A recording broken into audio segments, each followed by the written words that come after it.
नमस्कार साथियों, शून्य सिविल एकेडमी के ऑनलाइन प्लेटफॉर्म पे एक बार फिर से आपका स्वागत है। आज बात करेंगे एंसेंट इंडिया की। तो पिछली दो क्लासों में हमने जो मॉडर्न इंडियन हिस्ट्री थी उसके PYQ है वो सारे देख लिए थे, और रिवीजन कैसे करना है, अपने जो नोट्स है वो कैसे तैयार करने, उन चीज़ों के ऊपर फोकस किया था। तो आज एक बार चर्चा करते हैं एंसेंट इंडिया की, कि एंसेंट इंडिया के अंदर कौन से टॉपिक्स हैं जो महत्वपूर्ण होते हैं, या जो टॉपिक्स पढ़ने होते हैं जिनमें से सवाल बार बार पूछे जा रहे हैं, या सवाल किस तरीके से पूछे जाते हैं, उन सभी की चर्चा एक बार आज करते हैं।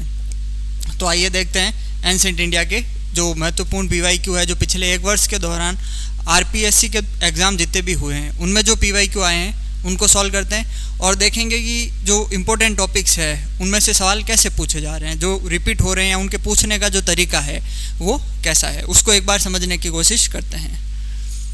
तो सबसे पहले जो सवाल आया है वो है कि निम्नलिखित में से कौन सा हिंदू धर्म ग्रंथों में वर्णित 3 ऋणों में सम्मिलित नहीं है। तो सबसे पहले हिंदू धर्म ग्रंथों के बारे में पूछा है, और सवाल है कि 3 ऋण जो है वो कौन से नहीं हैं। तो एक चीज़ जब भी एंसेंट इंडिया पढ़ते हैं तो उसमें देखनी है कि किस प्रकार जो अपने टॉपिक्स हैं उन टॉपिक्स में से कौन कौन से प्रश्न हैं वो बार बार आ रहे होते हैं। तो एक बार उन सभी टॉपिक की चर्चा करते हैं कि कौन कौन से टॉपिक पढ़ने होते हैं और उनमें से सवाल है वो किस तरीके से आ रहे हैं। तो सबसे पहले जो टॉपिक पढ़ते हैं वो है सिंधु सभ्यता एंसेंट इंडिया में।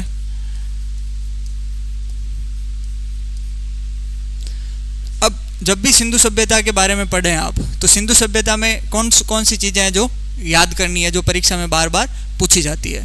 तो सबसे पहली चीज़ जो पूछी जाती है वो है पुरातात्विक स्थलों के बारे में, कि पुरातात्विक स्थल है वो कौन कौन से मिले और कहाँ से प्राप्त होते हैं। जैसे कि 2 भाग थे उस वक्त, एक तो भारत वर्तमान और दूसरा पाकिस्तान।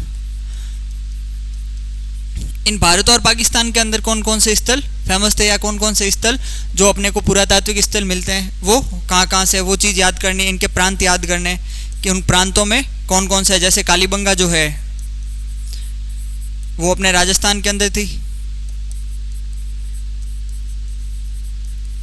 जबकि अगर आप पाकिस्तान में जो मोहनजोदड़ो है, हड़प्पा है, ये सब पाकिस्तान के अंदर थी उस वक्त। तो इन सभी स्थलों के बारे में आपको एक मैप के ऊपर बना लेना है, और मैप के द्वारा लोकेशन ट्रेस करके याद करना है कि उन्हें कैसे याद अच्छे से किया जा सकता है। दूसरी चीज़ इनमें याद करनी है कुछ जो इम्पोर्टेंट पुरातात्विक स्थल है जिनसे प्राप्त होने वाली सामग्री या जो अवशेष प्राप्त होते हैं, प्राप्त अवशेष अथवा सामग्री, कि वहाँ से कौन कौन सी प्रसिद्ध सामग्री अपने को प्राप्त होती है। जैसे अगर उदाहरण के लिए बात करें कि जो कालीबंगा है, कालीबंगा से अपने को क्या प्राप्त हुआ, तो जुते हुए खेत प्राप्त हुए थे। तो ये सब जो अवशेष अपने को प्राप्त हुए कि भाई जो भूकंप के प्रमाण हैं, भूकंप के प्रमाण वो कहाँ से मिले, तो वो भी कालीबंगा से मिले थे। तो इस प्रकार आप जो महत्वपूर्ण पुरातात्विक स्थल साइट्स हैं उन साइट्स के बारे में देखें कि उनसे कौन कौन सी सामग्री है वो जो प्राप्त हो रही है। इनके ऊपर फिक्स सवाल हमेशा RPSC के द्वारा बहुत दफ़ा पूछा जाता है। फिर दूसरी चीज़ सिंधु सभ्यता के बाद आगे आती है वो है ऋग्वैदिक काल। अगला जो इम्पोर्टेंट है वो है ऋग्वैदिक काल। जो अभी सवाल आया था वो इसी का है, ऋग्वैदिक काल और उत्तरवैदिक काल। आगे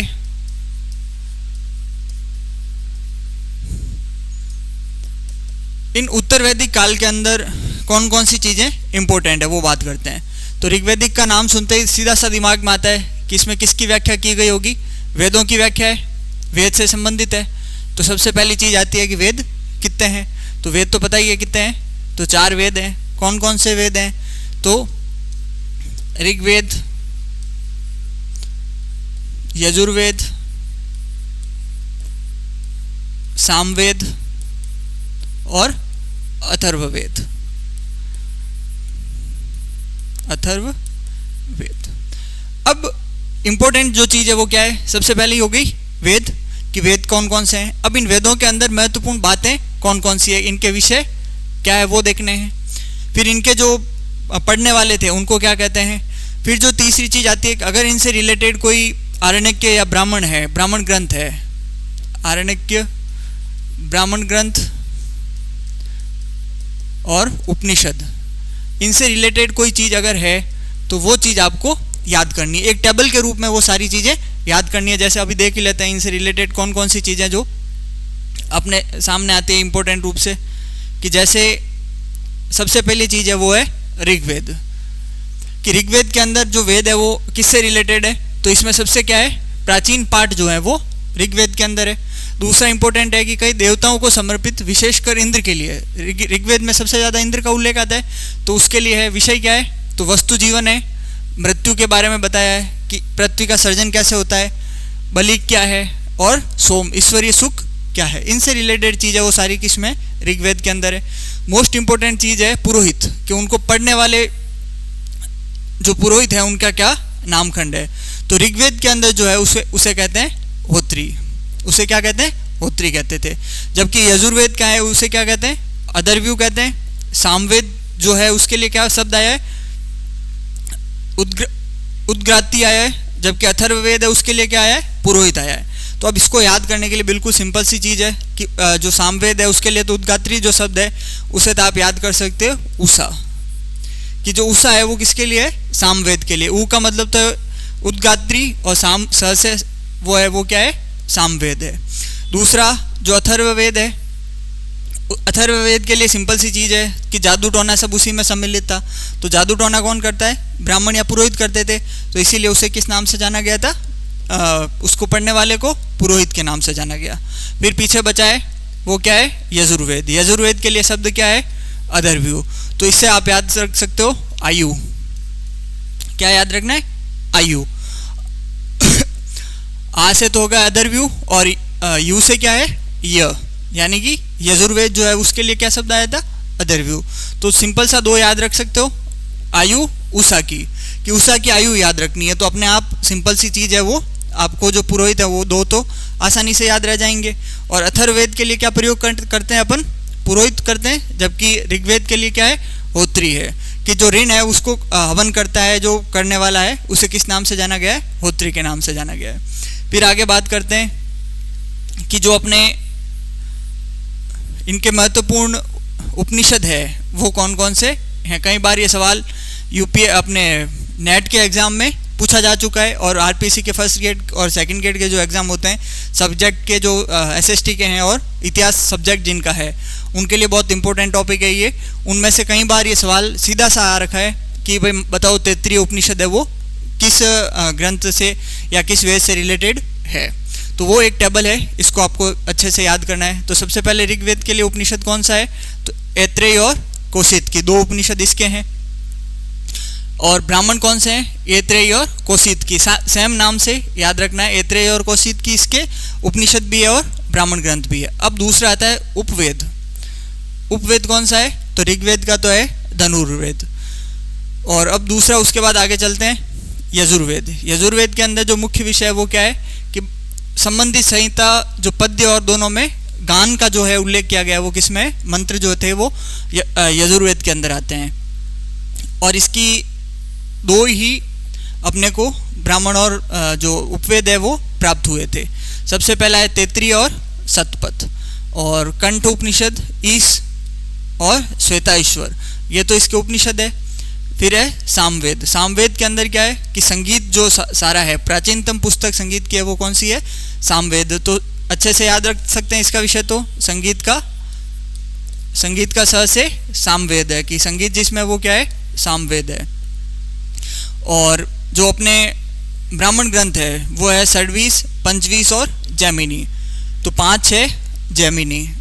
आजकल वैसे भी जैमिनी का ज़माना चल रहा है, एआई यूज करते ही हैं, तो उससे याद रख सकते हैं कि संगीत के लिए आप किसका प्रयोग करोगे, एआई चैटबॉट जैमिनी पे जाते हो तो 5-6 गाने आप वहाँ अच्छे से सुन सकते हो। तो इसके लिए जो सामवेद है तो उसका तो याद रखने का जो तरीका हो सकता है वो क्या है कि भाई 5-6 अपने को जैमिनी पे अच्छे गाने सुनने हैं। तो 25 और षड्वीस जैमिनी पे क्या सुनना है, संगीत। तो संगीत किस में है, सामवेद में। तो अच्छे से ये ब्राह्मण ग्रंथ तो याद रह जाएंगे। फिर इसके आगे है अपने उपनिषद। तो छांदोग्य और कैन जो है वो तो है सामवेद का। कैन और कंठ में फ़र्क है।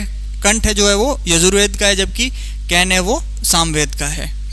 अब आगे आता है अथर्ववेद। अथर्ववेद उपवेद कौन सा है इसका? सामवेद का। गंधर्व, गीत गाने वाली जो प्राचीनतम जातियाँ थी उसे गंधर्वों के रूप में उल्लेख आता है कई बार, तो आप उससे रिलेटेड करके इसे याद कर सकते हो कि गंधर्व वेद इसका है।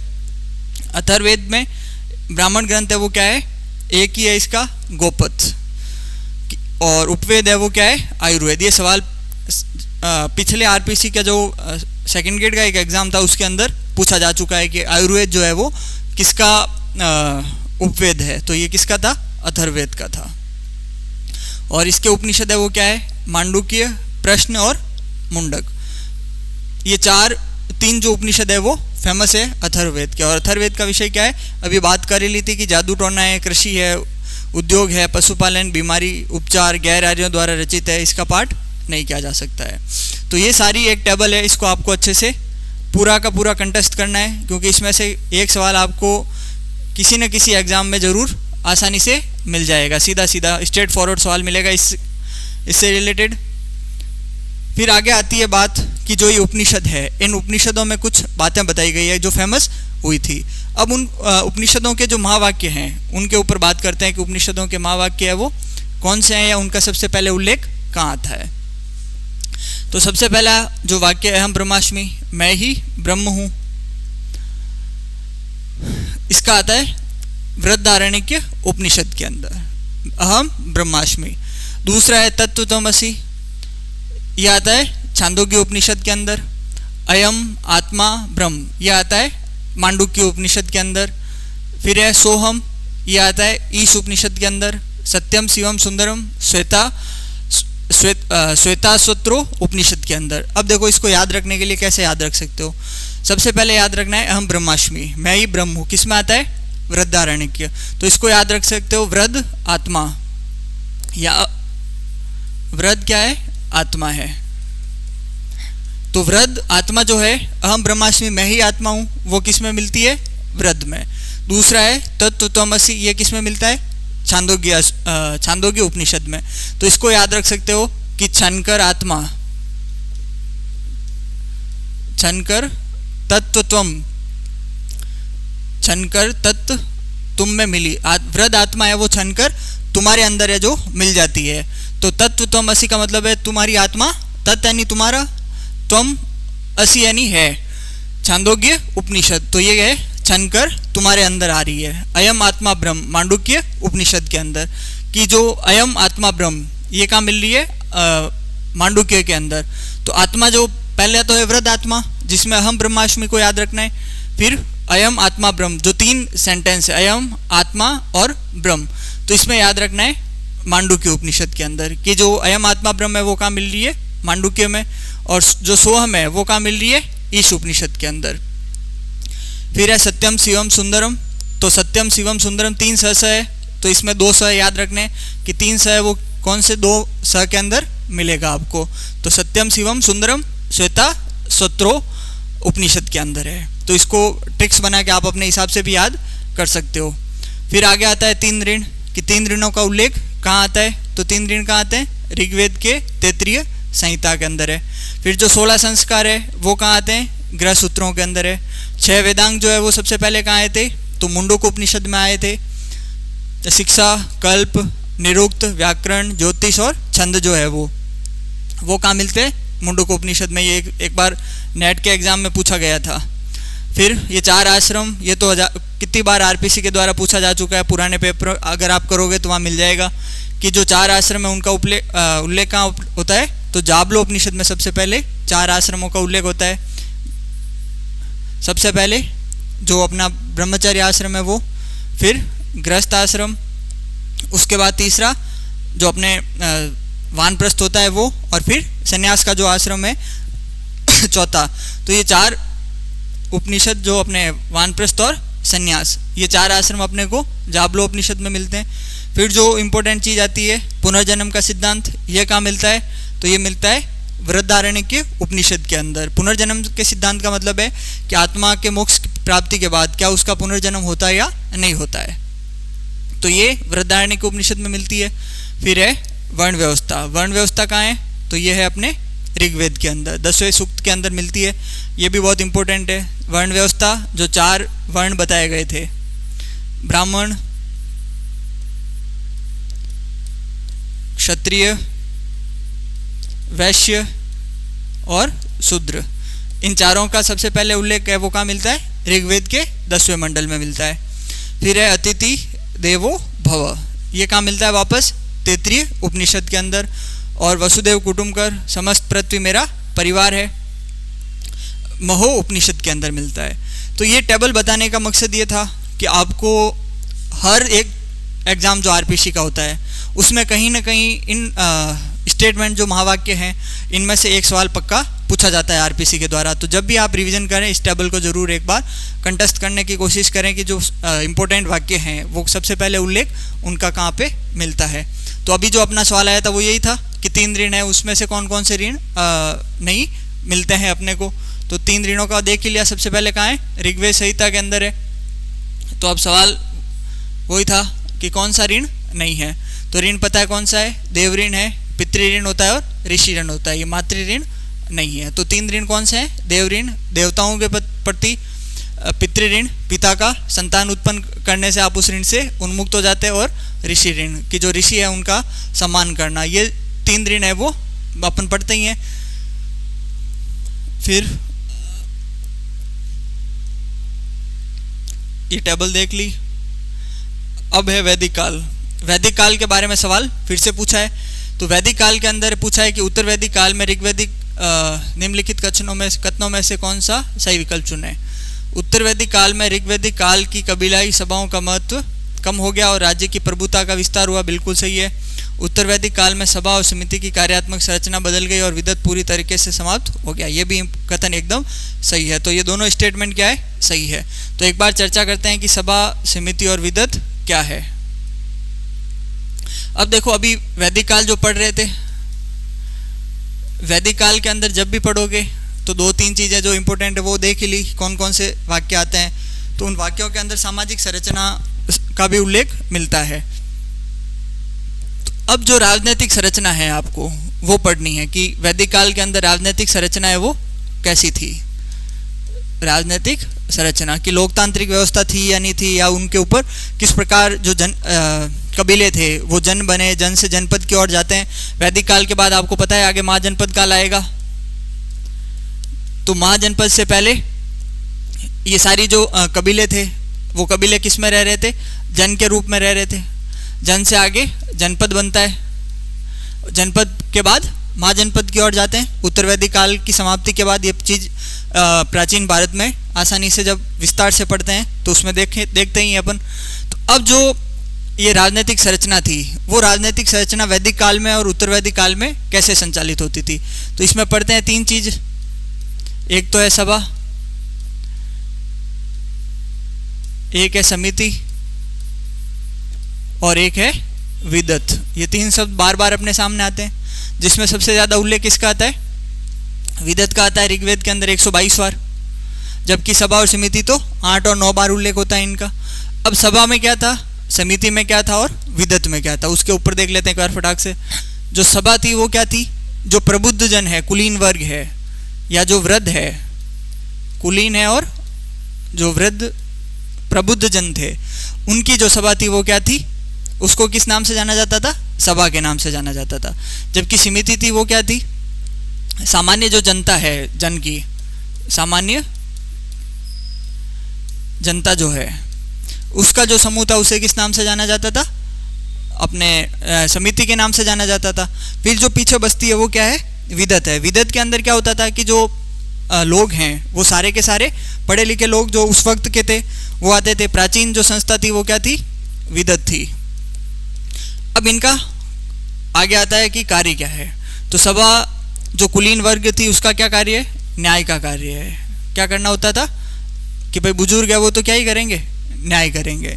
जबकि समिति क्या करती थी, जो जन है उसके राजा का चुनाव, राजा को चुनने का जो तरीका था वो किसका था? वो कार्य समिति का था। जबकि विदत क्या करती थी कि जो धन है या जो लूट होती थी उसका बंटवारा करना और धर्म की रक्षा करना, धर्म की रक्षा, ये सारे कार्य कौन करता था? विदत करता था। तो शुरुआत में क्या होता है कि प्राचीन समय के अंदर जो वैदिक शुरुआती ऋग्वैदिक काल है उसके अंदर विदत है वो बहुत पावरफुल होता है, इसी के अनुसार सारा संचालन किया जाता है। लेकिन धीरे धीरे उत्तर वैदिक काल आते आते विदत है वो पूरी तरीके से क्या हो जाता है? समाप्त हो जाता है। जबकि सभा और समिति है इसकी भी उपयोगिता है वो धीरे धीरे कम होनी शुरू हो जाती है, क्योंकि जन है वो धीरे धीरे जनपद की ओर एकत्रित होते हैं। तो जनपद जैसे ही बनेंगे तो राजा क्या चाहेगा कि उसकी शक्ति बढ़े, दूसरे के द्वारा ऊपर निर्भर नहीं रहे। तो ऐसी परिस्थिति में क्या होता है कि सभा और समिति जो है उनका प्रभुत्व है वो कम हो जाता है। तो अभी आपने देख ही लिया था सवाल, यही उत्तर है इसका कि उत्तर वैदिक काल में ऋग्वैदिक काल की कबीलाई सभाओं का महत्व कम हो गया, राज्य की प्रभुता का विस्तार होता है, क्योंकि जन से किस ओर बढ़ते हैं अपन? जनपद की ओर बढ़ते हैं। फिर जनपद से आगे महाजनपद की ओर आते हैं। तो ये क्रम याद रखना है, सवाल देखते ही अगर क्रम पता होता है तो आसानी से हो जाता है। फिर है उत्तर वैदिक काल में सभा और समिति की कार्यात्मक संरचना है वो बदल गई और विदत पूरी तरीके से समाप्त हो जाता है। तो ये भी सही हो जाता है, क्योंकि देखो ये क्या लिखा है? कार्यात्मक संरचना। कार्यात्मक संरचना का मतलब होता है कि कार्य क्या कर रही है। जैसे समिति है वो राजा का चुनाव कर रही है, लेकिन जनपद बने तो राजा का समिति के ऊपर प्रभाव है वो बढ़ने लग गया, तो उसे समिति की ज़रूरत महसूस नहीं हुई, तो समिति का जो कार्य था वो धीरे धीरे कम होने लग गया। तो ये भी स्टेटमेंट क्या है? सही है। अब जन से जनपद की ओर आए आगे। अब जनपद में जब भी पढ़ो तो क्या पढ़ना है? महाजनपद में सबसे पहले महाजनपदों का उल्लेख 16 महाजनपद है। इनका उल्लेख कहाँ आता है? तो अंगुत्तर निकाय के अंदर है।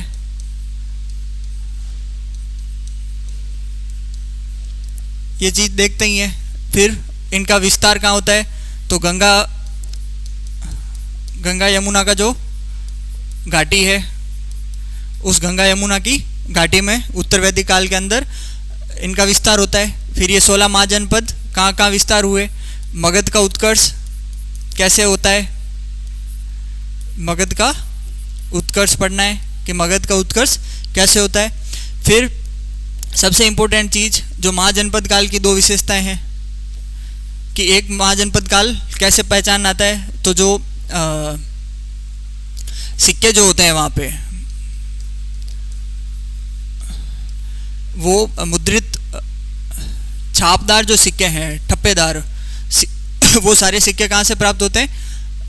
अपने महाजनपद काल से प्राप्त होते थे। और दूसरा जो मृदभांड संस्कृति है, उत्तर चमकीले मृदभांड जो है वो महाजनपद काल से प्राप्त होते हैं। तो ये दोनों विशेषताएं ध्यान रखनी है।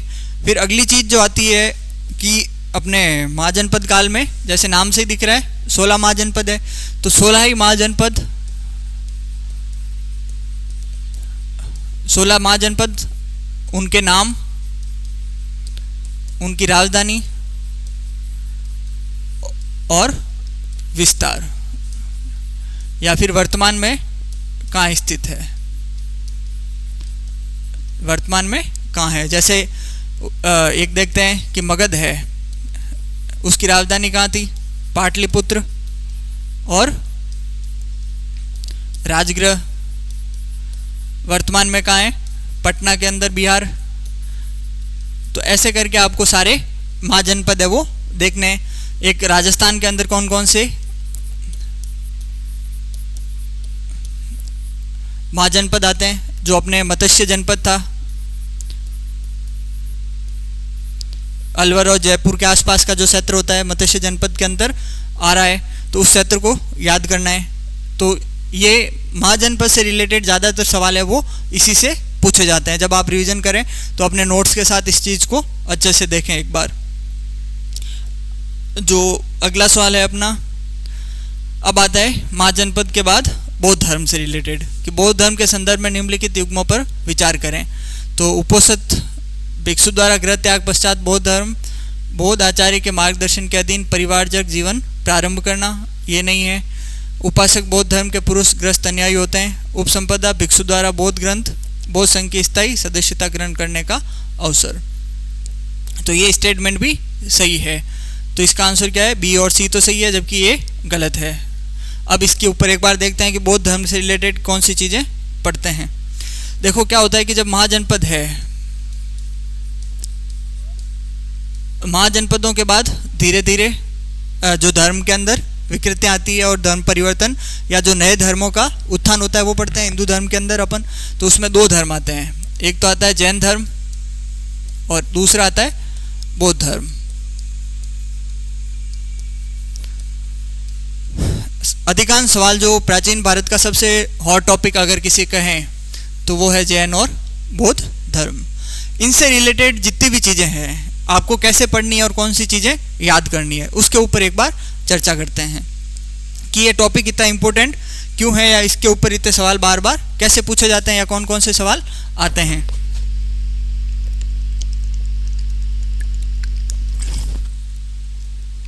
तो सबसे पहले जो जैन और बौद्ध धर्म है उनके ऊपर जब भी चर्चा करेंगे या जब भी सवाल पूछा जाएगा कि भाई जैन और बौद्ध धर्म के अंदर क्या पढ़ना है, कौन सी चीज़ याद करनी है, या जो अधिकांश सवाल जो पूछे जाते हैं वो कैसे पूछे गए हैं।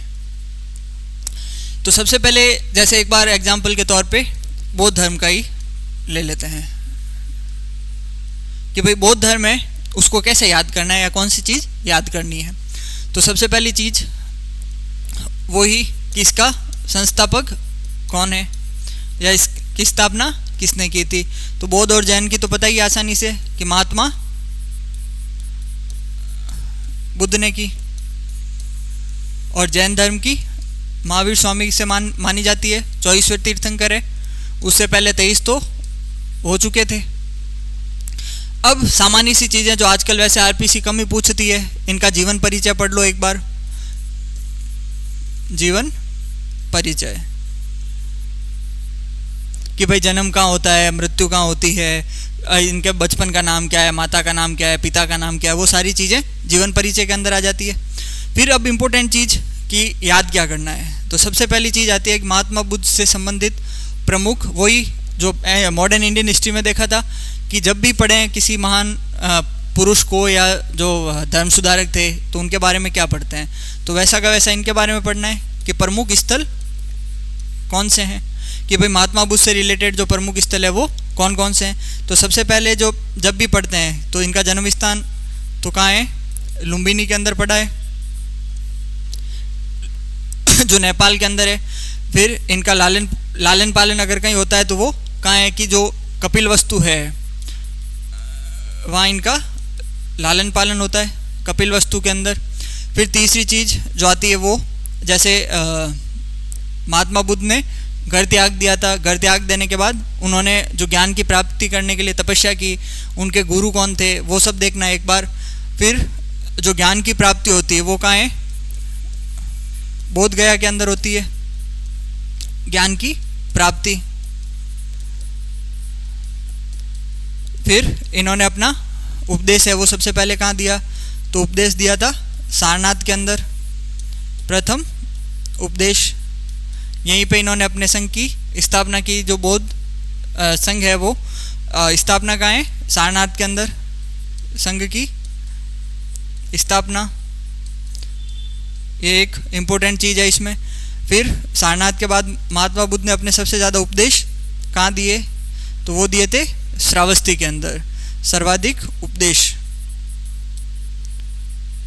सर्वाधिक उपदेश। इसके अलावा कुछ जो इम्पोर्टेंट चीज़ें हैं कि भाई महात्मा बुद्ध कहाँ कहाँ भ्रमण करने के लिए गए, उनके भ्रमण करने का जो क्रम पूछा जाता है फर्स्ट ग्रेड के अंदर वो याद रखना है कि महात्मा बुद्ध का भ्रमण का क्रम है वो क्या है। उन्होंने जो वर्षावास किए थे जो 4 महीने का होता था वो कहाँ कहाँ किए थे, वो सब एक बार इसमें देख सकते हो आप। फिर अगली चीज़ आती है इम्पोर्टेंट कि जो अपने स्थल हो गए पहला, उसके बाद जो अगला है वो है दर्शन। क्या है, दर्शन। बौद्ध दर्शन के बारे में सवाल बहुत बार पूछा जाता है कि बौद्ध दर्शन क्या क्या है, क्या किस चीज़ को मानता है, किस चीज़ को नहीं मानता है। तो सबसे पहले बौद्ध दर्शन में पढ़ोगे तो 3 रत्न पढ़ने कि 3 रत्न कौन कौन से हैं, तो 3 रत्न बुद्ध, धम्म और संघ।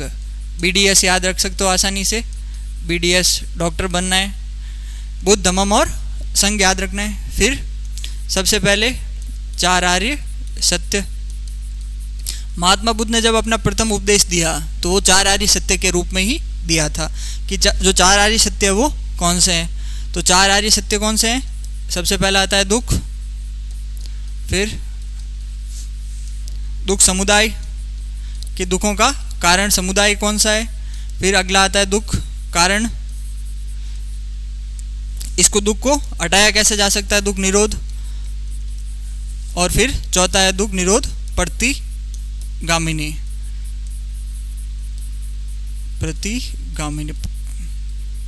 इनको कैसे दूर किया जा सकता है।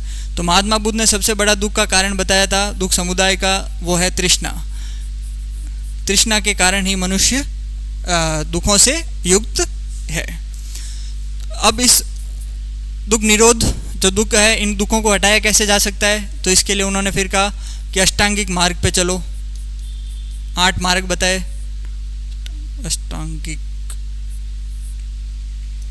अष्टांगिक मार्ग बताए कि आपको किस पे चलना है, अष्टांगिक मार्ग पे चलना है। जैसे सम्यक दृष्टि है, सम्यक वाहक, सम्यक कल्पांत, सम्यक आजीव, सम्यक समाधि, सम्यक व्यायाम, ये सब अष्टांगिक मार्ग के भाग में आते हैं। तो वो चीज़ देखनी है। फिर उसके बाद जो प्रमुख जैसे बौद्ध दर्शन है तो वो क्या आत्मा को स्वीकार करता है या नहीं करता है। जैन दर्शन है वो स्वीकार करता है या नहीं करता है। जैन और बौद्ध में जो सबसे बड़ा एक अंतर आता है वो इसी चीज़ को लेकर आता है कि बौद्ध जो है, जैन तो आत्मा को स्वीकार करता है, वो तो कहते हैं हर वस्तु में आत्मा विद्यमान है, जबकि बौद्ध दर्शन है वो कहता है अनात्मवादी है, आत्मा नहीं होती है। दूसरा इंपॉर्टेंट चीज़, दोनों जैन और बौद्ध है वो ईश्वर के अस्तित्व को स्वीकार नहीं करते हैं, अनिश्वरवादी है।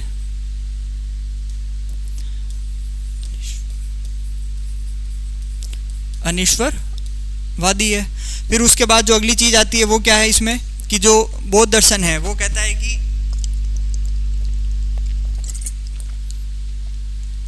कर्म फल है, उस कर्म फल को स्वीकार करता है या नहीं करता है। तो बौद्ध दर्शन जो है वो कर्म फल को स्वीकार करता है, कर्म फल के सिद्धांत को स्वीकार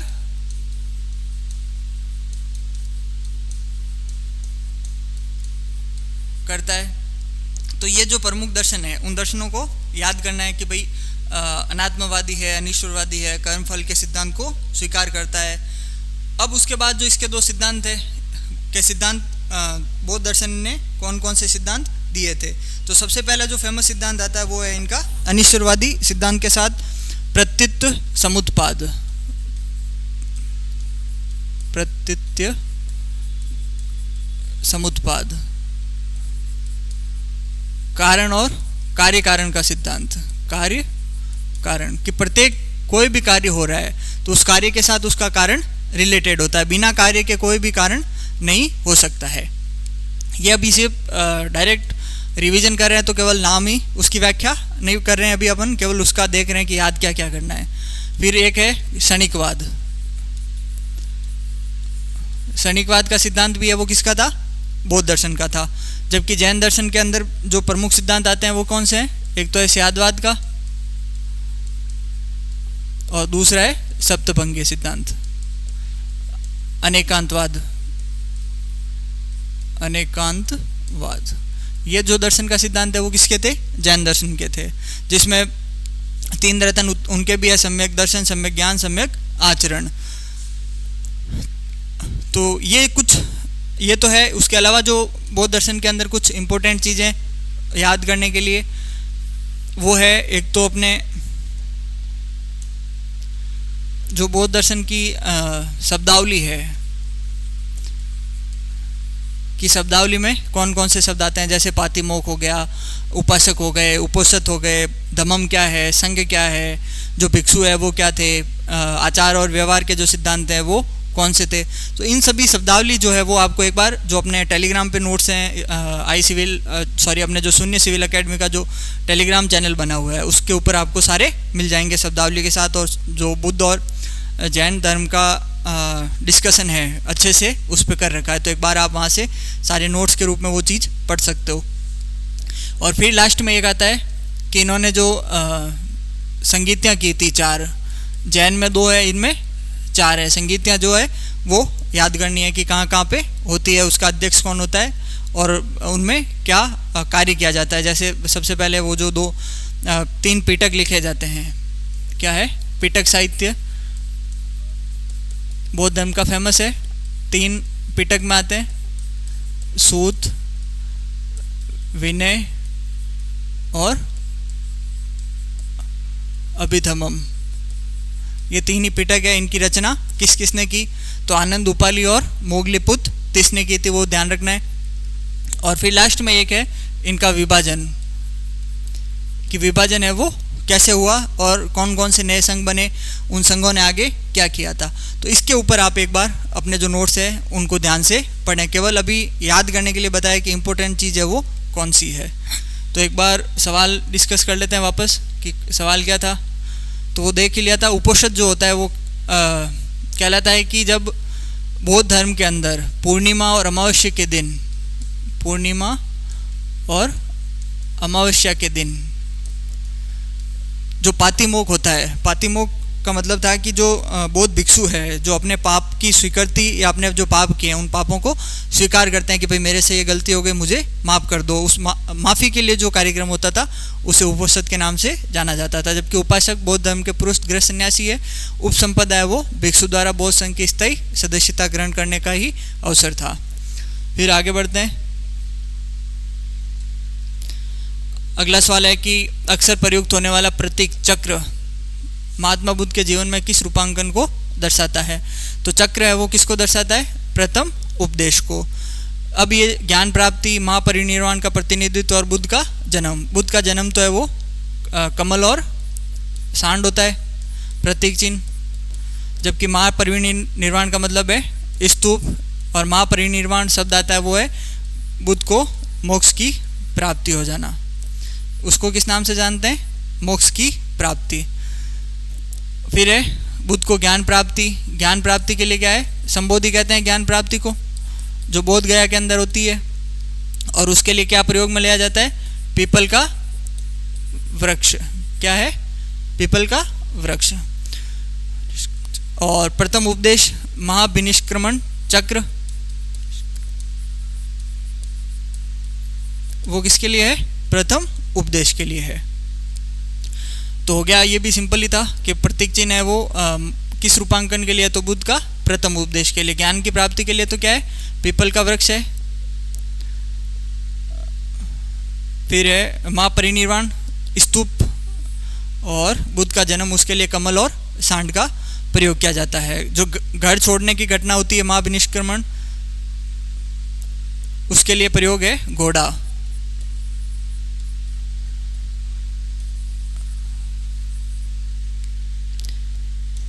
तो ये चीज़ जो महात्मा बुद्ध से रिलेटेड जो इम्पोर्टेंट चीज़ है वो देखी थी कि भाई उन्होंने कहाँ कहाँ क्या चीज़ की थी। जो प्रथम उपदेश है उसे कहते थे धर्म चक्र प्रवर्तन। नाम से ही पता चल रहा है, चक्र आ रहा है साथ में, धर्म चक्र प्रवर्तन। जबकि जो घोड़ा है वो है घर त्याग करने की घटना। जब घर छोड़ के जाते हैं तो उसके लिए कौन सा प्रतीक चिन्ह है, घोड़ा, जिसे कहते हैं महाविनिष्क्रमण। ये जो शब्दावली है, जैसे महाविनिष्क्रमण हो गया, धर्मचक्र परिवर्तन है, संबोधि है, महापरिनिर्वाण है, ये सब उस शब्दावली के अंदर आपको अच्छे से याद करना है। ये वापस बौद्ध धर्म से रिलेटेड आ गया। स्तूप के संबंध में कौन सा कथन परीक्षण कीजिए और सही है। तो स्तूप एक शब्द वास्तुशिल्प है, इसका अर्थ है वह चीज़ जो कि संचय के माध्यम से बनाई गई हो। बिल्कुल सही है। ये भी मृतकों की स्मृति में स्तूप बनाने की प्रथा बौद्ध काल से पूर्व की थी। तो जब अपन सिंधु सभ्यता से पहले का अगर काल देखेंगे, जो महापाषाण काल है, वहाँ पे अपने को इस प्रकार की स्तूप और जो पुरातात्विक अवशेष है वो प्राप्त होने शुरू हो जाते हैं। तो इस हिसाब से ये कथन भी सही है। और स्तूप वास्तुशिल्प शब्द है, इसका अर्थ है कि वह चीज़ जो संचय के माध्यम से बनाई जाती थी। जो महात्मा बुद्ध द्वारा इस्तेमाल जो की जाने वाली वस्तुएं हैं, उन वस्तुओं के आधार पे जिन चीज़ों का निर्माण किया गया था उसे क्या कहते हैं, स्तूप कहा जाता था। तो ये कुछ जो चीज़ें थी वो अपने महात्मा बुद्ध से रिलेटेड है। इसी प्रकार महावीर स्वामी से रिलेटेड चीज़ें हैं वो नोट्स के माध्यम से आपको एक बार देखनी है कि उनमें कौन कौन सी चीज़ें हैं वो इम्पोर्टेंट है। क्योंकि देखिए जो PYQ है उनसे यही चीज़ सीखनी है कि PYQ का उपयोग है वो कैसे करना है, या जो सवाल आ रहे हैं वो किस प्रकार आ रहे हैं। देखो केवल अगर आप सीधा PYQ करते हैं उनमें सोचना है कि ये सवाल कैसे बनाए, वरना पढ़ तो सारा लेंगे। अब उनमें से देखना है कि याद कौन सी चीज़ें करनी है, क्योंकि सारा फैक्ट तो याद करना पॉसिबल होता नहीं है। तो अब आपको वही चीज़ें याद करनी है जो आप PYQ करने के बाद एनालिसिस करें और देखें कि भाई इनमें से इम्पोर्टेंट चीज़ कौन सी है। केवल यही PYQ न करके आप जो RPC की साइट्स के ऊपर जितने भी पेपर मिल रहे हैं आपको, उन सारे पेपर को सॉल्व कीजिए और देखें कि जो सवाल आ रहे हैं वो ज़्यादातर कहाँ से आ रहे हैं। अभी तो जो डिस्कशन किया, 2-3 टेबलें जो बताई है या जो महात्मा बुद्ध के बारे में जो चीज़ें बताई याद करने की, आप एक बार खुद उस चीज़ को प्रैक्टिस में लाएं और देखें कि उनमें से सवाल मिल रहे हैं या नहीं मिल रहे हैं। और आपने जो याद किया है, आप बहुत सारे फैक्ट ऐसे भी याद कर लेते हैं जो काम के भी नहीं होते हैं, तो याद उतना ही करना है जितना एग्ज़ाम में आने की प्रायिकता है वो ज़्यादा होती है। तो हमेशा शॉर्ट वे उसी ज्ञान पे 6 के लिए प्रयास करना चाहिए जो अपनी रेंज में आती है। तो रेंज में ज्ञान तभी आती है जब आप प्रैक्टिस के लिए पहले से प्रिपेयर होते हैं, रोज़ प्रैक्टिस करते हैं कि भाई हाँ ऐसा प्रश्न आएगा मेरे सामने तो मुझे कैसा खेलना है। तो PYQ का सबसे ज़्यादा इम्पोर्टेंट रोल यही होता है कि आपको सिखाते हैं कि आपको पढ़ना क्या है। तो आगे बढ़ते हैं एक बार फिर। अगला सवाल जो अपना है वो फिर से बौद्ध ग्रंथों के ऊपर आया है। हाँ, एक ये भी इम्पोर्टेंट है कि जैन और बौद्ध से रिलेटेड जो भी ग्रंथ है, जैन और बौद्ध और प्राचीन भारत के, देखा भी था मॉडर्न इंडियन हिस्ट्री में भी सबसे ज़्यादा सवाल है वो पुस्तकों से भी पूछे जा रहे थे। तो एक बार प्राचीन भारत में जितनी भी प्रमुख पुस्तकें हैं उनके ऊपर भी एक टेबल बना लें कि किस भाषा की है, किस वक्त लिखी गई और उनका रचनाकार है वो कौन है। तो बौद्ध ग्रंथों की रचना संस्कृत भाषा में की गई है। तो पहला है दिव्यावदान, दूसरा है दीपवंश, ये है महावंश और आर्य मंजूश्री मूलकल्प। तो ये दीपवंश और महावंश तो ये तो सिंहली भाषा में लिखी गई थी, पाली भाषा जो है उसमें लिखी गई है, जबकि दिव्यावदान और आर्य मंजूश्री मूलकल्प है A और D, ये संस्कृत भाषा में ही लिखी गई है। जबकि बौद्ध धर्म का अधिकांश जो ग्रंथ है वो सारा किस में लिखा गया है, पाली भाषा में। बौद्धों का तो किस में, पाली में है, जबकि जैन जो है उनका है प्राकृत में, अर्धमागधी भाषा के अंदर। जो पीटक साहित्य है वो सारा पाली में ही लिखा हुआ है। अगला सवाल है कि आजीवक संप्रदाय के संबंध में निम्नलिखित कथनों पर विचार कीजिए। तो सबसे पहले आता है नियतिवाद में विश्वास करते हैं। तो सबसे पहली चीज़ है कि आजीवक संप्रदाय की स्थापना किसने की थी। तो इसकी स्थापना की थी जो अपने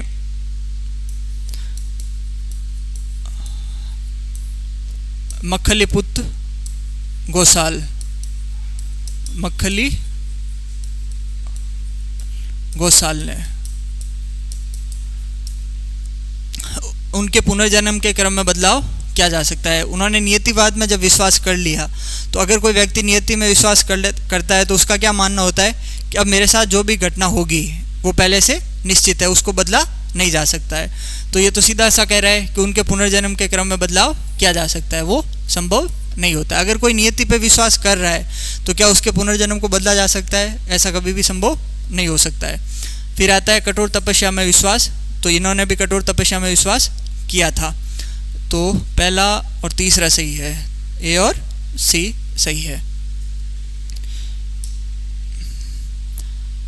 फिर अगला आता है कौटिल्य के अर्थशास्त्र के अनुसार निम्नलिखित में अध्यक्ष और अधिकारी के युग्मों का सही मिलान कर चयन कीजिए। तो एक बार जो अपना मौर्य साम्राज्य है उसको याद करते वक्त किन चीज़ों पे ज़्यादा फोकस करना है उस पर बात कर लेते हैं। मौर्य साम्राज्य, सबसे पहली चीज़ जो मौर्य साम्राज्य के बारे में आती है वो है उसका संस्थापक चंद्रगुप्त मौर्य, फिर बिंबिसार और अशोक आते हैं। संस्थापक के बाद आता है विस्तार, कि इन्होंने अपना विस्तार कैसे किया, कौन कौन सा जो भौगोलिक क्षेत्र है वो इनके कब्जे में था। और मोस्ट इम्पोर्टेंट चीज़ जो है कि जब इन्होंने अपना विस्तार किया तो विस्तार कैसे किया, कि भाई युद्ध से विस्तार किया है या फिर दहेज लेके किया है या किसी ने इनकी अधीनता स्वीकार कर ली है। तो ये तीन चीज़ें जब भी आप मौर्य वंश और गुप्त वंश पढ़ें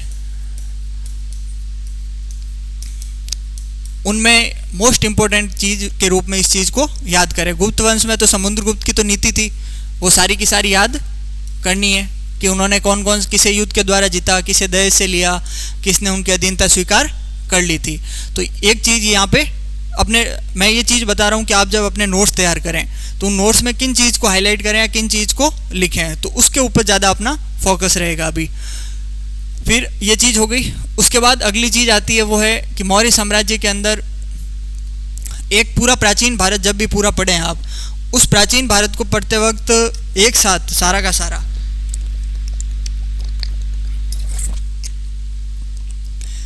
एक चीज़ का विशेष ध्यान रखें कि सबसे ज़्यादा कन्फ्यूजन कब होता है, कि जैसे अभी पिछला सवाल था कि अपने जितने भी विभाग हैं उनके विभाग अध्यक्ष को क्या कहते हैं, या जो मंत्रिमंडल होता है उसे क्या कहते हैं, या जो सेना का संचालन किया जाता था, जो सेना की रख रखाव की व्यवस्था जो थी उसे किस नाम से जाना जाता था, या जो उनकी राजनीतिक व्यवस्था है या उनकी आर्थिक व्यवस्था थी कि कौन सा व्यापार होता है, कहाँ से आयात और निर्यात किया जाता है, उन सभी चीज़ों के लिए एक आप टेबल बनाएं ऐसी।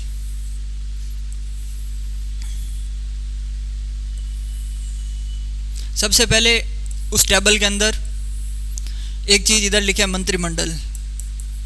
क्या है मंत्रिमंडल? कि भाई जैसे वित्त विभाग हो गया या राजस्व है, सेना है, गृह है, रक्षा है, ठीक है। उसके अलावा जो उद्योग है, न्याय है, उस वक्त ये सारे चलते थे। नौसेना है, जैसे सेना के अंदर ही आप उसमें नौसेना का लिख सकते हो, जितनी भी सेनाओं का प्रकार आप देखते हो।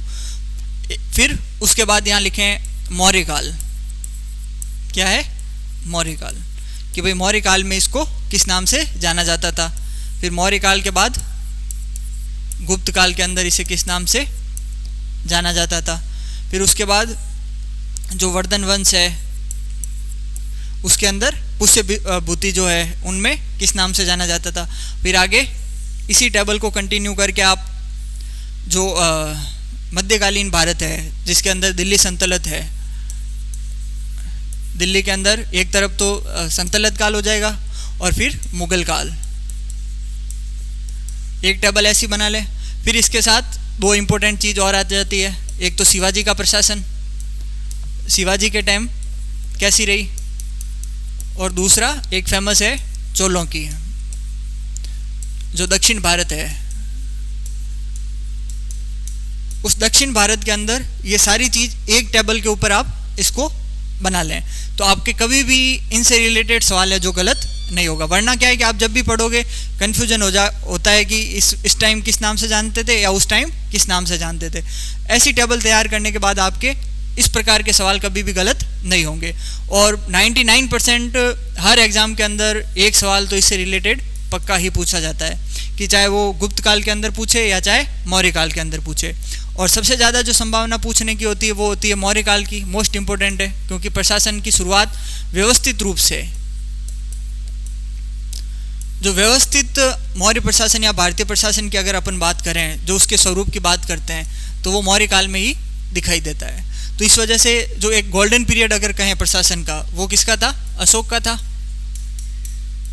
इस वजह से उस वक्त का मंत्रिमंडल या प्रशासनिक जो व्यवस्था थी उससे रिलेटेड सवाल तो हर परीक्षा के अंदर पूछा ही जाता है। तो ये तो आप अच्छे से तैयार कर ही लें सारा का सारा। जैसे 18 विभाग हैं, उनके तीर्थाध्यक्ष होते थे, उनको क्या कहते थे, वो सारी चीज़ एक टेबल के ऊपर अच्छे से याद करें। उसके बाद प्रशासन के अंदर दूसरा आता था शिवाजी का प्रशासन और एक है मुगल प्रशासन। इन तीनों का तो आपको कंटेस्ट होना ही चाहिए कि भाई किसके अंदर क्या कहा जाता था। अब ये तो हो गया मंत्रिमंडल की प्रशासनिक व्यवस्था के बारे में। उसके बाद ऐसी की ऐसी एक टेबल बनाए सैन्य संचालन के लिए, जो सैन्य व्यवस्था थी उस सैन्य व्यवस्था का संचालन कैसे किया जाता था कि भाई ग्रामीण जो सबसे नीचा स्तर है वहाँ कौन होता था, फिर उसके ऊपर स्तर पे क्या हुआ है, फिर उसके ऊपर क्या है, फिर राजा कहाँ होता था, सेनानायक है वो कहाँ होता था, वो सभी सैन्य व्यवस्थाएं वो तैयार करनी है। फिर एक तैयार करनी है प्रशासनिक व्यवस्था का जो स्वरूप है। जैसे आज अपने नहीं होता सबसे नीचे ग्राम पंचायत, फिर पंचायत समिति, फिर जिला परिषद, जिला, फिर संभाग, राज्य, प्रांत जिसे कहते हैं, फिर केंद्र होता है। वैसी की वैसी प्रशासनिक व्यवस्था जो है इन सभी के काल में भी रही थी। तो उसके लिए भी एक टेबल बना के तैयार कर लें। फिर आता है आर्थिक, कि अर्थव्यवस्था का संचालन करने के लिए उन्होंने क्या व्यवस्था अपनाई थी कि भाई आयात और निर्यात जो है, आयात और निर्यात वो कौन कौन सी चीज़ों का होता था।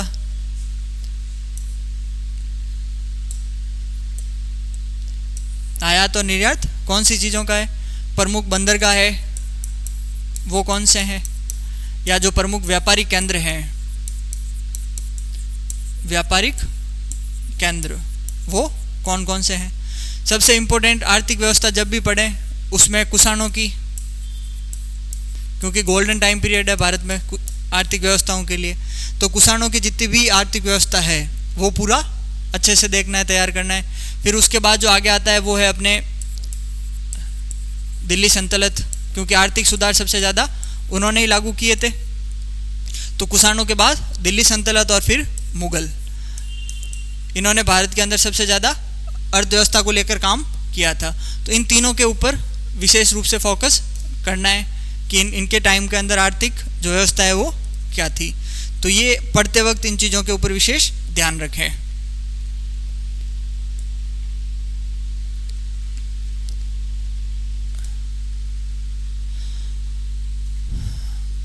तो इसका आंसर देख लेते हैं कि कौटिल्य के अर्थशास्त्र के अनुसार कौन सा सही नहीं है, कौन सा सही है। तो अक्रा अध्यक्ष है वो खान अधीक्षक ही कहलाता था, जबकि सन्निधाता है वो नौसेना अध्यक्ष नहीं था, वो होता था अपने कोषाध्यक्ष।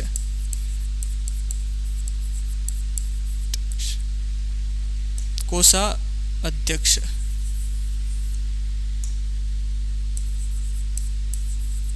कोषाध्यक्ष। फिर है नवा अध्यक्ष। नवा अध्यक्ष तो नौसेना को कहते थे, जबकि कृषि अध्यक्ष को सीता अध्यक्ष कहा जाता था। व्यवहारिक है वो जो दीवानी न्यायालय है उसके अध्यक्ष को कहा जाता था। उद्योग अधीक्षक के लिए तो कर्मांतिक शब्द का प्रयोग किया जाता था।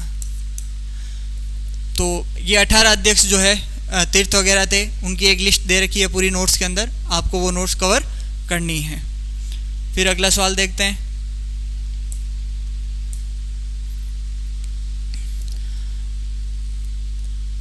कुषाण वंश के कैडफिसेस द्वितीय ने निम्नलिखित में से कौन सी उपाधि धारण की। आरएस प्री में आ रखा है सवाल है 2024 के अंदर।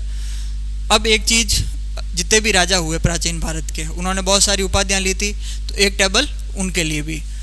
तो कैडफिसेस द्वितीय की उपाधि थी वो कौन सी थी? सर्वलोकेश्वर थी, जबकि सकारी और सिंह चंद्र तो गुप्त शासक चंद्रगुप्त द्वितीय की है। और माँ सत्रप जो अपने दक्षिण भारत का जो शासक है उसकी थी, जिसका नाम है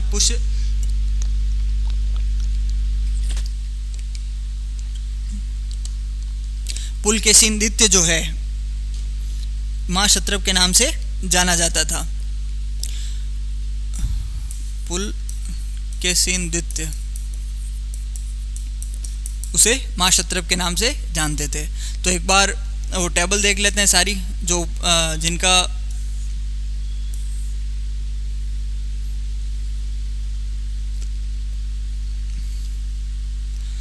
कुछ जो महत्वपूर्ण राजा और उनकी उपाधियां जिनके ऊपर सवाल पूछा जाता है बार बार, तो वो देख लेते हैं। सबसे पहला है बिंबिसार, हर्यक वंश से संबंधित था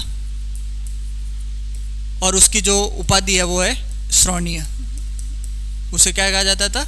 श्रोणीय कहा जाता था। फिर अगला आता है अजातशत्रु, ये भी हर्यक वंश के से संबंधित था। इसकी उपाधि थी कुणिक। इसकी क्या है? कुणिक उपाधि थी। उसके बाद अगला आता है महापद्म नंद। नंदवंश का शासक है। अभी सब मुगल वंश के अपने मौर्य से पहले के शासक है, मगध साम्राज्य के। ये तीनों किसके हैं? ये सारे के सारे मौर्य तक ये मगध साम्राज्य के थे। हर एक नंद, और उसके बाद आता है मौर्य वंश। तो अभी आ रहा है महापद्म नंद। तो इसकी उपाधि क्या थी? तो इसकी एक मोस्ट इम्पोर्टेंट उपाधि है एकराट, दूसरी है सर्व क्षत्रांक। उसके बाद अगला आता है धनानंद, नंदवंश का है ये भी। तो इसे अपने आप को अग्रमेसर सेंड्रमस कहा था। अग्रमीज और सेंड्रस। फिर आता है चंद्रगुप्त मौर्य, जिसने अपने आप को सेंड्रोकोटस कहा था। ग्रीक शब्द है सेंड्रोकोटस। फिर है अशोक द ग्रेट, मौर्य वंश है। इसकी तो फेमस उपाधि पता ही है सबको, देवानाम प्रिय के नाम से, या प्रियदर्शी, और एक चक्रवर्ती। ये तीनों अशोक के द्वारा ली गई थी। फिर आता है कनिष्क प्रथम, मोस्ट इम्पोर्टेंट उपाधि एनसीईआरटी में दे रखी है। ये जो चंगेज मंगोल शासक थे उनसे जो ग्रहण की गई थी उपाधि, वो कौन सी थी? कनिष्क की देवपुत्र। ये जो मंगोल शासक थे उन्होंने सबसे पहले देवपुत्र की उपाधि ग्रहण की थी, और भारत के अंदर जो सबसे पहले लेके आया वो कौन था? कनिष्क लेके आया था इसे। सेकंड अशोक या द्वितीय अशोक के नाम से भी जानते हैं इसे, द्वितीय अशोक। फिर आ गया है चंद्रगुप्त प्रथम, जिसे इंडियन हिस्ट्री में किंग ऑफ किंग्स कहा जाता था। फिर है चंद्रगुप्त द्वितीय, सबसे पहली उपाधि विक्रमादित्य, या दूसरी है सकारी।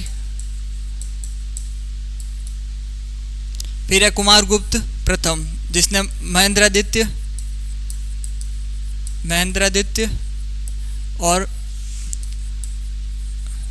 सर्क आदित्य इसकी उपाधि ली थी। फिर है हर्षवर्धन, पुष्यभूति वंश से संबंधित था, जिसने सकल उत्तरा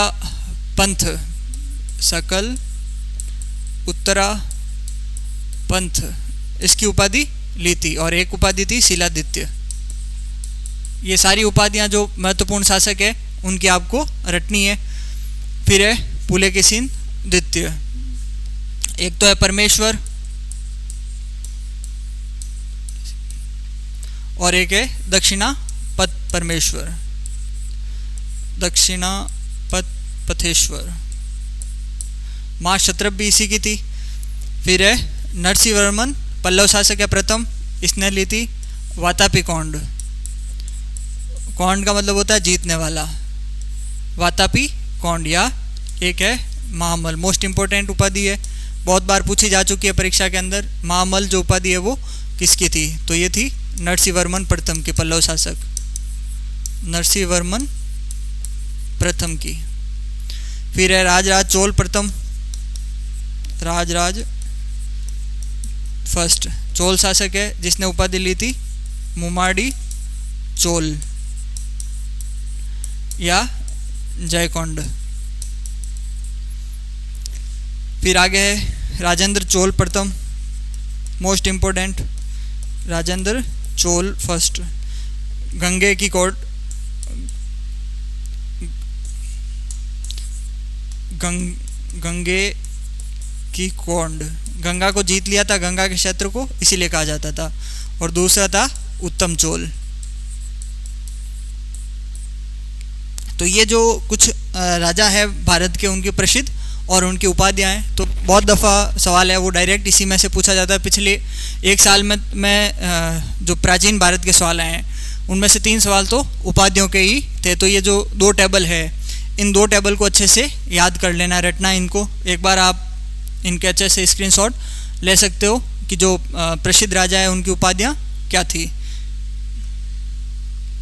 एक है ये वाले, ठीक है यहाँ तक। फिर आगे बढ़ते हैं।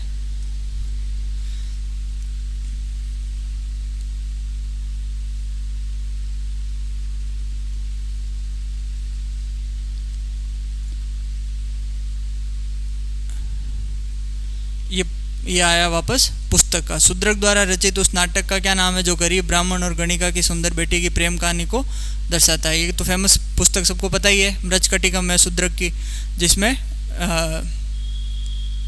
गरीब ब्राह्मण और गणिका की सुंदर बेटे की प्रेम कहानी से संबंधित थी। स्वप्नवास दत्ता है, भास की है। अभिज्ञान संकुतलम प्रसिद्ध नाटक है कालिदास का, और मृच्छकटिकम है वो शूद्रक की है। वह राजा जिसने गैंडंता प्रकार की मुद्राओं को डलवाया। ये मुद्राएं जो समुद्रगुप्त 6 प्रकार की थी, उसके बाद चंद्रगुप्त,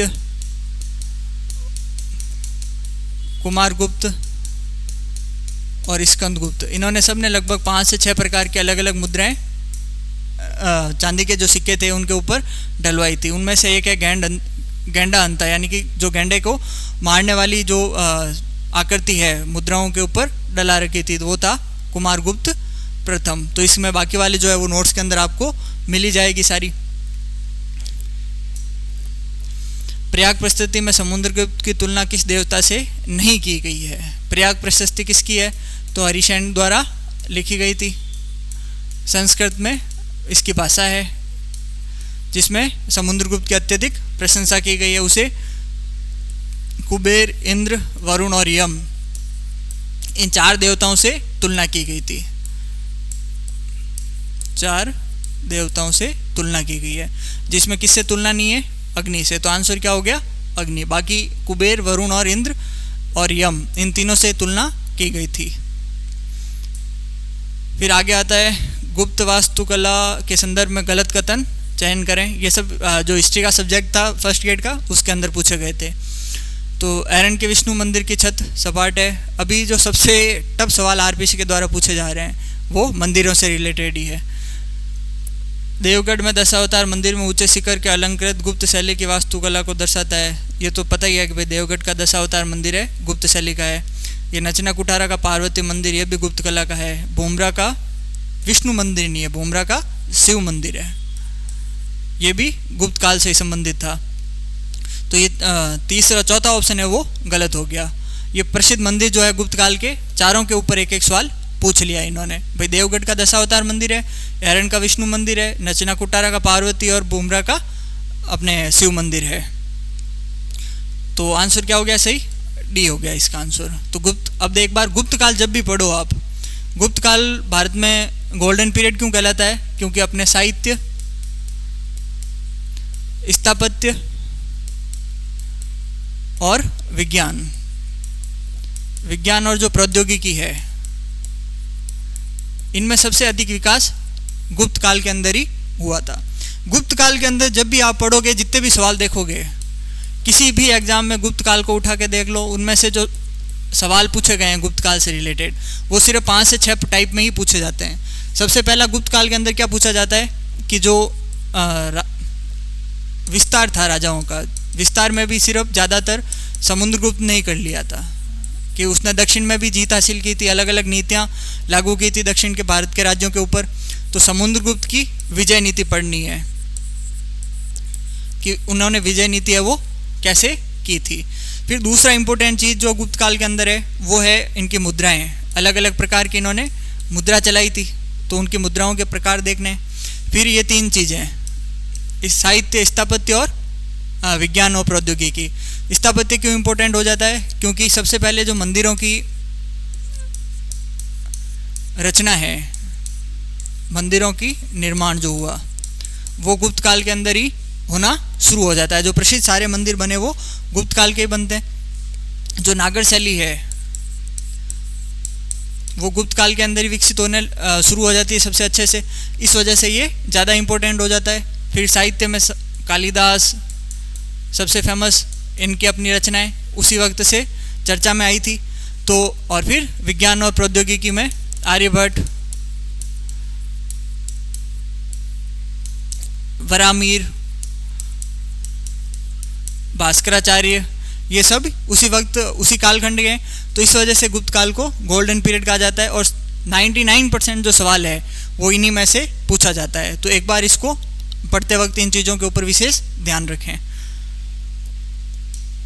फिर आगे आता है कौन सा मंदिर खजुराहो मंदिर समूह में स्थित नहीं है? तो इसमें से ये सत्यधरा, कुमरमठ और गंथाई, ये तो तीनों वहीं थे। ये धुमार लेन है वो वहाँ नहीं था। अब आरपीसी अभी बोला ही था कि भाई मंदिर जो है वो सबसे टप पूछे हैं, पता नहीं अब ये कहाँ से आया। जनरली अपन न तो एनसीईआरटी में पढ़ते हैं, न किसी जो नोट्स चलते हैं बाज़ार के अंदर या जो गाइड चलती है उनमें भी कहीं पे भी ये चीज़ सामान्य सी नहीं दिखती है। तो ज़्यादा मंदिरों के ऊपर लोड नहीं लेना है। जो साधारण से मंदिर अपने सामने पड़ते हैं उनको एक बार याद कर लो।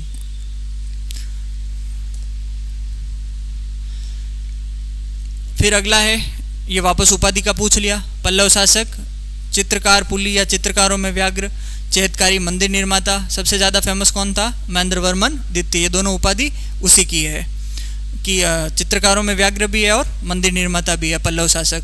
तो इसकी उपाधि का सवाल आ गया वापस से। फिर है मंदिर स्मारक असुमेलित, ये भितरगांव का गुप्त मंदिर पूछ लिया। अलई दरवाज़ा खिलजी का ही था। बादशाही मस्जिद, ये शाहजहाँ की नहीं है, ये लाहौर में थी और औरंगजेब द्वारा निर्मित है, जबकि सांची का स्तूप सूंगी था। तो असुमेलित क्या हो गया? बादशाही मस्जिद शाहजहाँ में। तो ये भी सिंपल सा सवाल है।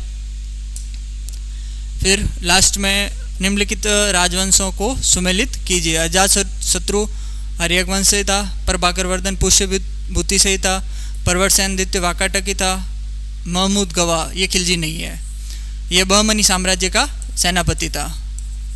बहमनी साम्राज्य जो दक्षिण भारत में था, वहाँ पर अहमदनगर वगैरह पढ़े ही होंगे आपने, वहाँ पे बहमनी भी एक राज्य था, उसका सेनापति है महमूद गवा खिलजी। उसके बाद आगे, अच्छा ये तो वापस सारी उपाधियाँ वो देख ही ली।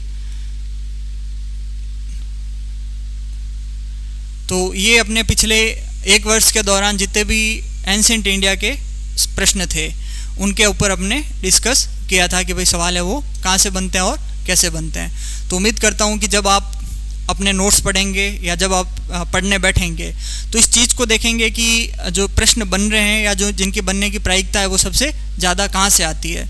मेरी कोशिश है कि मैं आपको रिवीजन ज़्यादा करवाने की बजाय मैं आपको ये बताने की कोशिश कर रहा हूँ कि आप जब पढ़ें, जब अपने नोट्स तैयार करें या जो पेपर्स हैं PYQ, उनको आप कैसे एनालिसिस करें और देखें कि आपका जो पैटर्न है पढ़ने का क्या वो सही है या नहीं है। अगर आप सही पढ़ रहे हैं तो बहुत अच्छा, और नहीं पढ़ पा रहे हैं उस अनुसार तो जो बताई गई चीज़ें हैं उन चीज़ों के ऊपर फोकस करें कि यार ये चीज़ जो है पढ़ते वक्त कहाँ मिस हो रही थी। इन चीज़ों को आप न केवल, ये तो पिछले एक वर्ष के ही पेपर है, अगर आप पिछले 7 से 8 साल के भी अगर आरपीसी के पेपर उठा के देखेंगे, जहाँ तक मेरा एनालिसिस है, जो मैंने देखा है, मैंने पढ़ा, उसमें यही चीज़ हमेशा नोटिस की है कि भाई ज़्यादातर जो प्रश्न बनते हैं वो घूम फिर के इन्हीं सवालों में से आ रहे हैं। बस ये है कि कभी कुछ फैक्ट दूसरे पूछ लेते हैं, लेकिन अधिकांश जो सवाल है वो इन्हीं में से परीक्षा के अंदर आते हैं। तो उम्मीद करता हूँ कि आपको ये क्लास अच्छी लगी होगी। अगली क्लास में फिर मिलते हैं, तब तक के लिए धन्यवाद।